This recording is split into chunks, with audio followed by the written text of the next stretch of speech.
be like, yeah, yeah, yeah. Find a way to that you. Howfit, everybody, welcome back to The Link. We're going to go straight into the Zoom room where we're going to be talking with Superintendent Jon Fernandez from the Guam Department of Education. Good morning, Jon, and welcome back. Hi, good morning, everybody. And I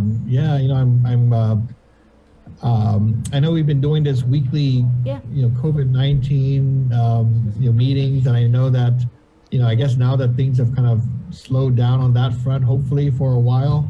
I was trying to think about, okay, well, maybe we don't need to do these weekly issues because there's not going to be a lot to talk about with regard to education. But of course, we know that's not true. So if COVID-19 is not the issue, of course, there are other things that are on our plate.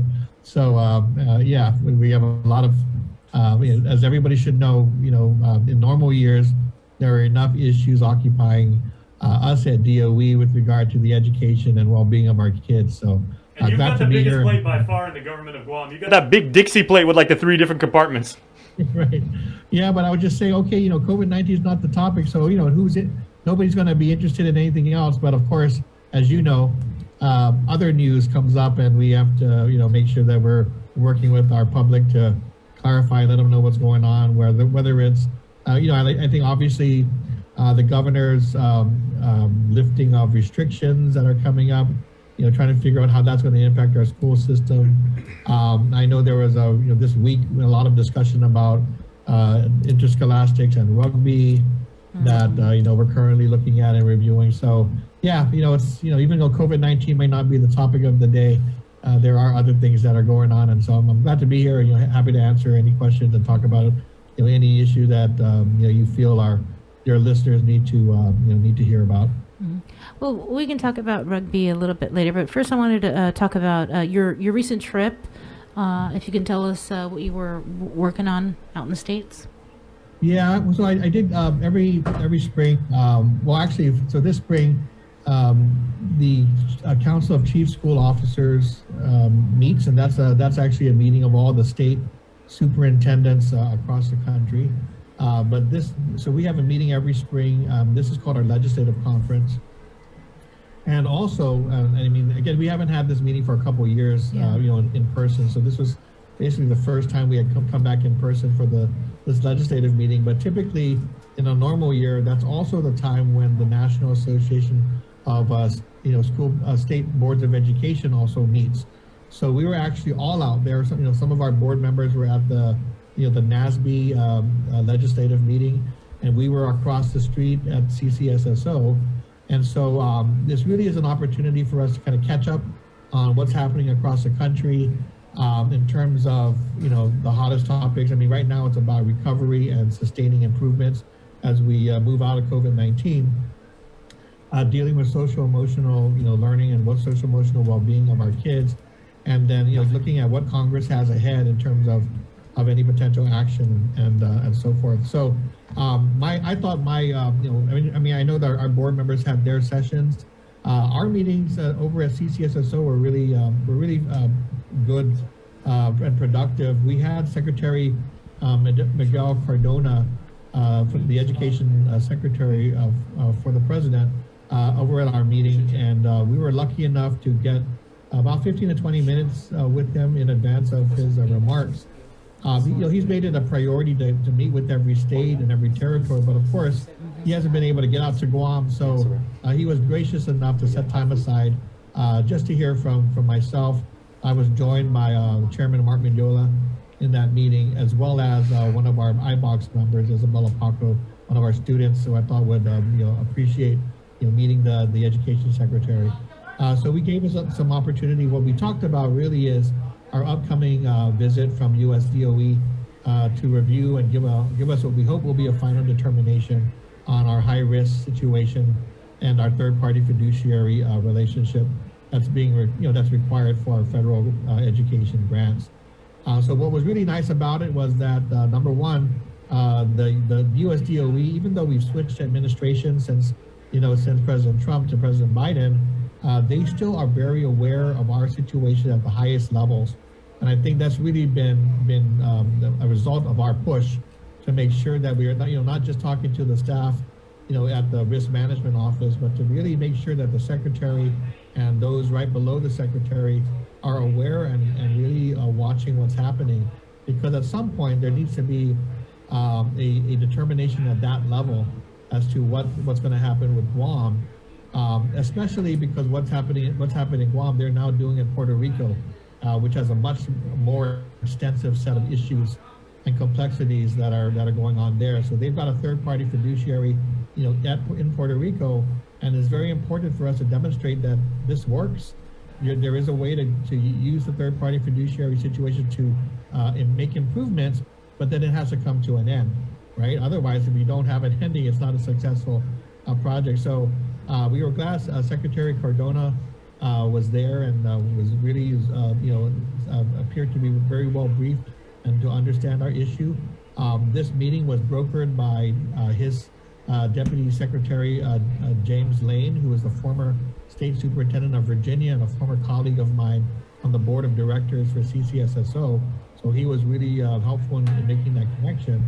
And then we understand that when US DOE comes out in May, they will have, of course, a normal program, staff that normally come, but we anticipate, I think, higher level advisors to the secretary also joining is what we're hearing. So yeah, we're at the highest levels of the department, having these conversations, and then we're looking forward to their visit, which I believe is going to be in late May at this point. I think the week of the 23rd.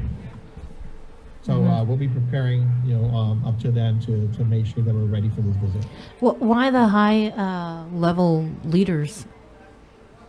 Is there any indication why they would be coming? Should we anticipate that we would? We don't have a final in terms of the higher level leaders, but usually risk management comes.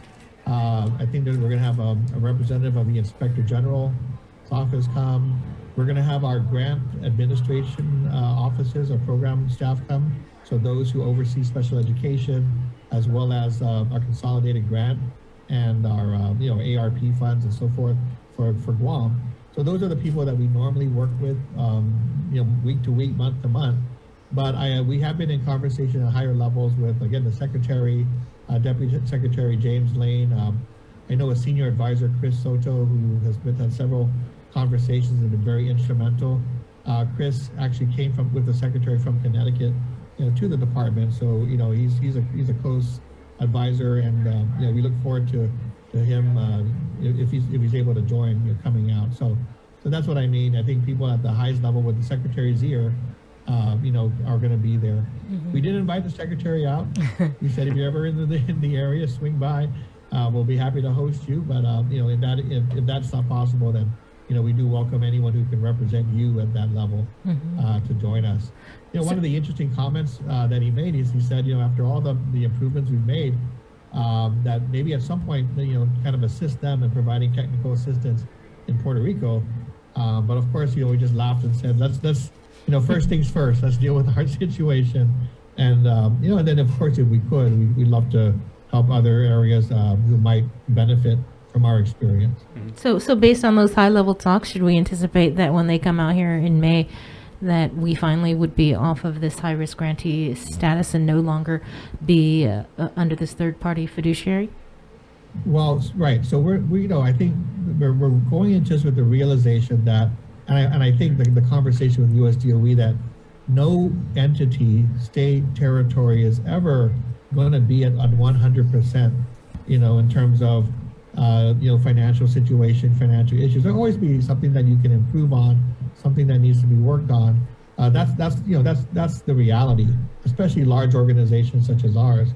However, the question is going to be, when we get to May, if we have met the standard and have demonstrated that ability, then we feel that should come off the list. Anything that remains on the list, we would prefer to work directly with US DOE through their technical assistance, support to address those issues rather than having a third-party intermediary, hired to do that. So there are a lot of resources that the federal government can bring to bear in terms of training, in terms of monitoring, in terms of support, and we don't really need a third party to deal with that, especially if we've knocked off a majority of our issues and we're just talking about a few more areas to continue to watch and improve.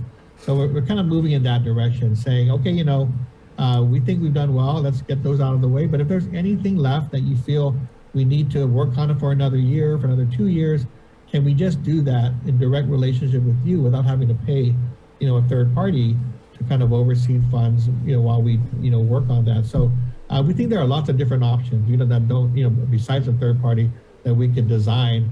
And we certainly don't, think USDOE is just going to turn their back and say, okay, we're done. We're not going to watch. We want, if you want us to report regularly, report more often, monitor, audit, these areas more frequently and let you know how things are going. I mean, we welcome that. We know that you're going to want to make sure we sustain these improvements. But again, we think that we can do this on our own at this point. Okay. So that's kind of our discussions and our hope when they come in. Well, we all hope that, there will be some good news in May. I did want to ask you about the what is the latest with the mandatory summer school talks about that. Has there been any final determinations? No, those are not. I mean, at this point, it really is just a matter of trying to identify and promote and make available slots for those students who our teachers are, the teachers are working with, who need that extra help. I think at this point, it's more of a recruitment and an active identification of students who require summer school. So I think that's where it is at this point. I haven't heard from Joe whether anything has changed, but of course, through the course of this quarter, as we assess students, the teachers are well aware that what we are trying to do is make sure we identify students who are in need of that additional instructional time, because we want them to come to school. We want to work with their parents, make sure that all the supports are available so that when summer school begins, they are going to be able to participate. So that's kind of where it is now. We haven't moved further, to mandate it at this particular point. Jason's been bugging me to ask you this for the longest time, and he wanted an update on Simon Sanchez High School. Gee, was I that obvious? I got to stand up for my Sharks, man. Yeah, no. We have so many things going on, but we definitely are still moving forward with Simon Sanchez.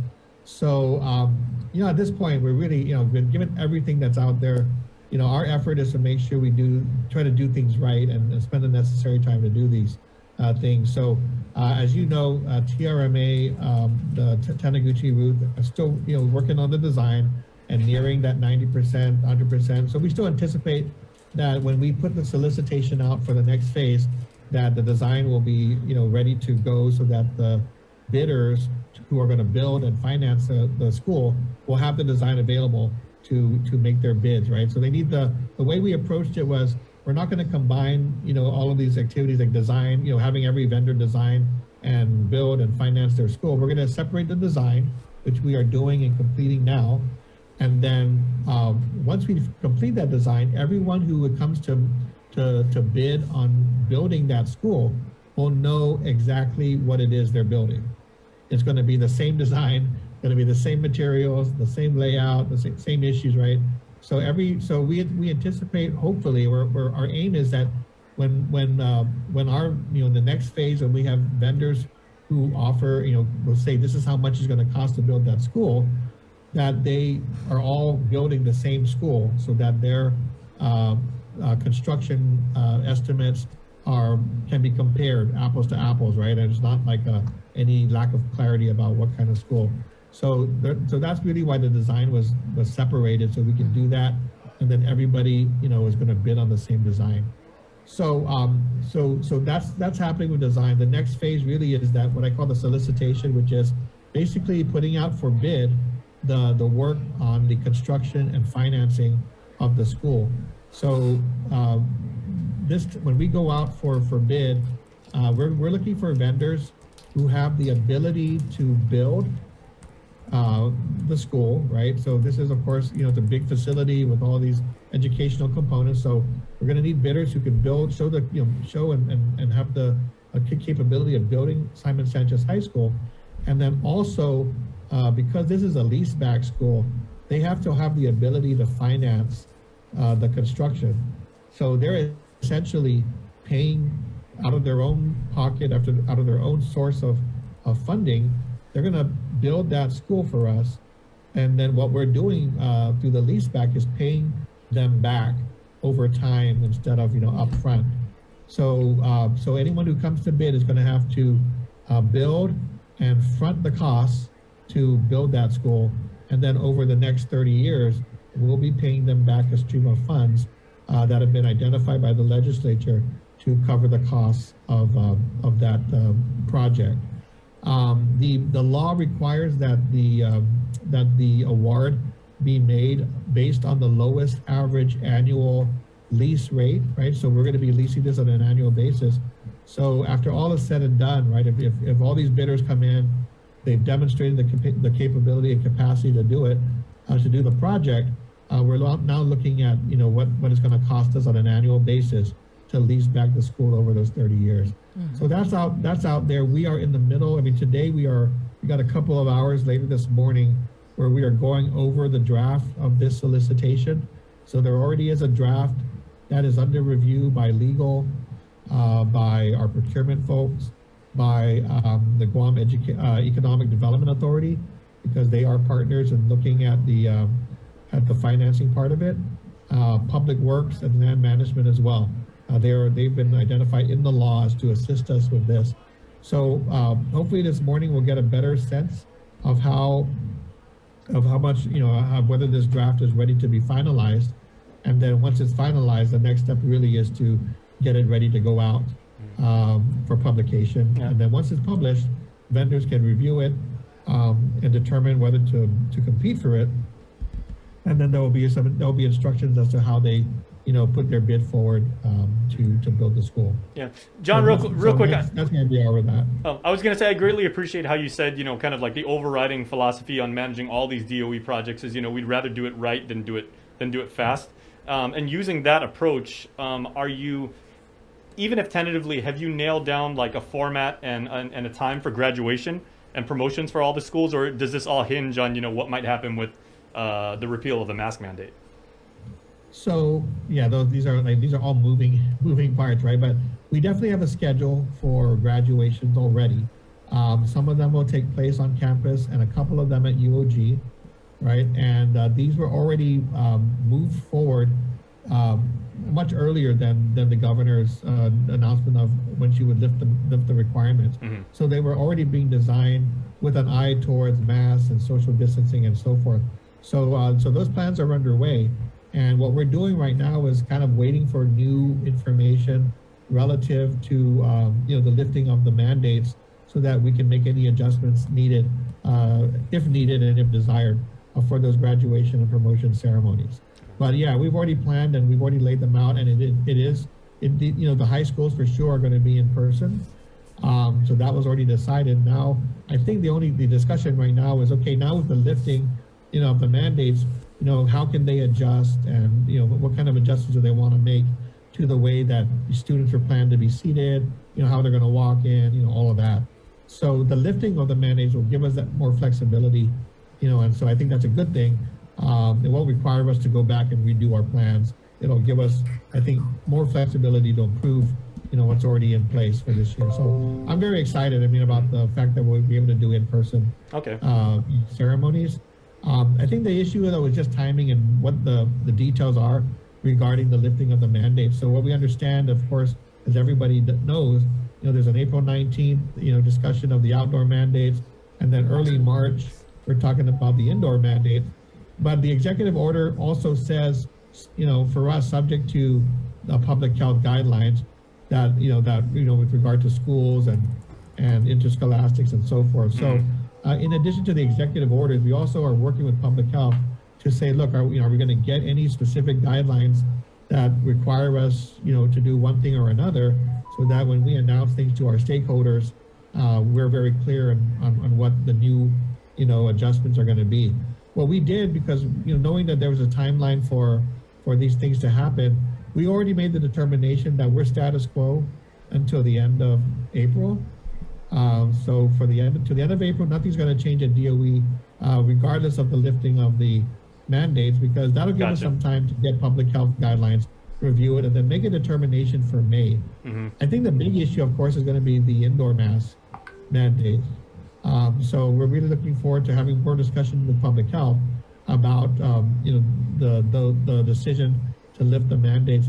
I'll just tell you guys, my inclination is to if public health says it's okay to lift those mandates, then I think my inclination really is to lift them and move forward, in tandem with public health, and not create a separate set of mask rules and a separate set of social distancing rules outside of public health guidelines.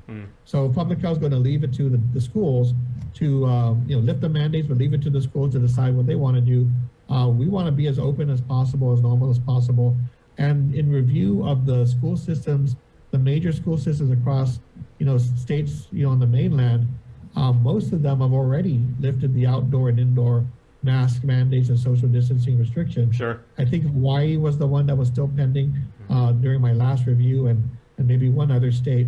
I do think that some states have also, I don't know if it's a federal requirement, we're looking into it, but if they've lifted the indoor mask mandates, I know that some states have still required the 5 and under to have masks. So if you have Head Start or pre-K, students, they might continue to have the face mask. But that is something I'm looking into, because I think that might also just be the fact that it's a federal requirement, for Head Start. Okay. But otherwise, if you go across the country, no one's wearing masks anymore. There's no one social distancing anymore. I think they've kind of reopened most states that I've been through. And I got to tell you, I was up in the north, south, east, and west. It's like a return to normal.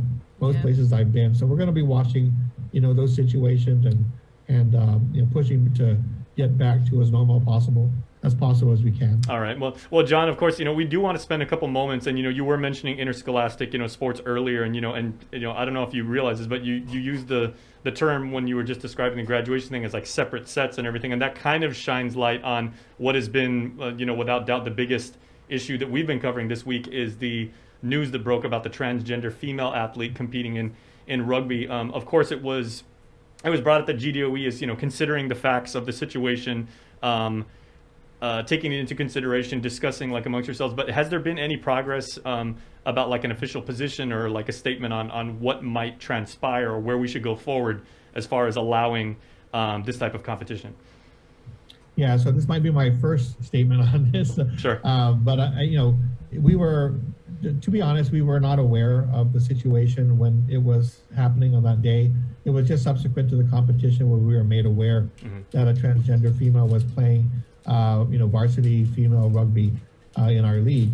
And so what I mean by that, it wasn't something where we had been considering and dealing with this before the rugby season started. So we've kind of been reacting to it and trying to determine how to move forward. So that's one point I want to make. I think number two, I just want to come out and acknowledge that in our ESA bylaws and constitution, there isn't any policy that addresses transgender athlete participation in our league. So it doesn't exist in our bylaws and constitution. We do, in many cases, refer to the confederations that we work with, or the organizations that help run our leagues. So in this case, we do work closely and refer in many situations to organizations like the Guam Rugby Union. But again, when we started the season and they sent us our rules, there wasn't anything in their rules that addressed transgender athlete participation. I know subsequently they did send us the World Rugby guidelines that they indicate that they tend to follow, but that's not something that was submitted earlier and that we were aware of and that we shared as a policy matter with any of our participants. So I just want to say that out front. We need to work on a policy, and we've been discussing that for the next school year. But this particular situation, we don't have that in existence, and we really are just reviewing this particular case to determine how best to proceed. And I am in touch with the Guam Rugby Football Union, and of course, consulting in-house with our legal team and so forth. I just say we don't have an official determination at this point. I want to recognize that rugby is one of those sports that is, I would say probably one of the most equitable, inclusive sports that I know, and they've always put that forward. But of course, this policy area is a much more complicated, and there are opinions on all sides, and we just want to make sure we are doing our due diligence and our research to determine how best to address this matter. I think there's also obviously a Title IX consideration. Just to put it in a very sort of legal framework, we do receive federal funds, and we are obliged, and of course we provide assurance that we are going to comply with Title IX protections against discrimination. And that's always been the case for interscholastics, right? And that's always been really a situation that's really been framed as male and female participation in sports. President Biden issued a recent executive order that expanded Title IX protections to cover those individuals who, to protect individuals from discrimination based on gender identification. And so that's guidance that's out there that, we're all wanting to determine how best to comply with that requirement. Unfortunately, there hasn't been specific guidelines issued by the individual agencies. So USDOE is working on their guidelines, but we don't anticipate anything from them until probably early spring of next year. So we're basically trying to do our best to interpret, to meet the spirit and the requirements of Title IX. And again, it's not an easy one. We're just going to have to continue to consult and do some some research on how best to approach this particular situation. But it looks like we're going to have to do this on a case-by-case, basically a case-by-case determination until we get to the summer, when we can design probably a broader policy that affects all of our leagues and our sports. The concerns I've heard that would be a major issue for us at this point would be safety concerns.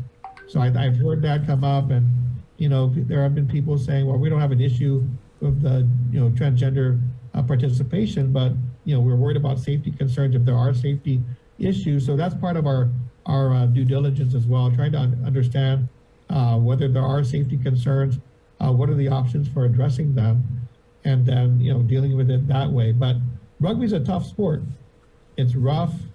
It's there's heavy contact. I was just in past years, I recall running into some of the rugby female team members at one of our schools, and they came up to me to show me, hey, look at what I got, this black eye from the match this weekend, or a bruise on my leg, and I was like, it is a really rough sport anyways. So I think it's important that even if we talk about safety, we have to really understand that this is a rough sport. If we're going to make safety a concern, we're going to have to really distinguish whether this is in fact something due to an individual athlete's participation, or something that's just the nature of the sport. And we don't have enough information to make that determination just yet. But again, we're doing our work and trying to figure out how to address this so that we can continue to be promote inclusion, promote equitable participation, but with an eye towards ensuring that all players are safe. So hopefully next week we'll have a better, more specific determination to report out. But really, we're listening to our stakeholders right now. We're doing our research, and it's something we have to grapple with. Yeah, I just wanted to follow up on what you were saying. So have you had meetings with the players, parents, and all of the coaches? You mentioned stakeholders. So we have we've met internally with our league directors. I did reach out and speak to the Guam Rugby Football Union at this point. So and then of course we've had our legal team kind of taking a look at those issues so far. So that's about where we're at with our consultation. It's going to take, there will be a lot more, and we know there are a lot more stakeholders involved. But it's interesting just to this point to kind of hear those who've already stepped forward to comment. Again, all sides of the issue. But I was interested in the students the students' response, those who are going to participate, and what they were saying. And I did notice there were some athletes out there saying, we're fine with it. We can compete and we don't see an issue. But I know that's not representative of everybody, and especially parents, and especially to those who are kind of new to the issue and may have some maybe making some assumptions that we don't know yet if they are these assumptions are going to be valid or not, in this particular case. So it's going to be, again, it's not an easy one, but for me, I just want to make sure that we jump into this, we take a look at our inherent biases, and we make sure that we acknowledge them and put them to the side and take a look at this issue with the interest of all the individuals involved and affected, and that we don't base that decision on emotion, on fear, but on, I think underlying principles of inclusion, equitable participation, safety, and so forth. So it's kind of hard to kind of winnow away some of the additional, issues, but ultimately, we have to be responsible in our decisions. And, it's a changing, sport, and, it's an issue we have to grapple with, and they're doing it all over the world. Yeah. So nobody's got the answer yet. We're seeing a lot of debate, so we're not alone. But at some point, this is going to affect, individual students, their families, and players, and we need to make a decision that works. So we'll try to do that. Next week, it'll be a tough call, but we know that the varsity females play again on the 23rd. So hopefully before then, we can do something that'll get us further along into the season. And I would say maybe what you've been through with you and your team over there at GDOE in the past 2 years, you guys have a little bit of experience now with, coming up with policies for unprecedented and never before experienced situations and everything. And that's, I guess, a compliment to you guys and your ability to, take into consideration information and plan around it. Yeah, there's some similarities, and then there are some absolutely new challenges that we got to address.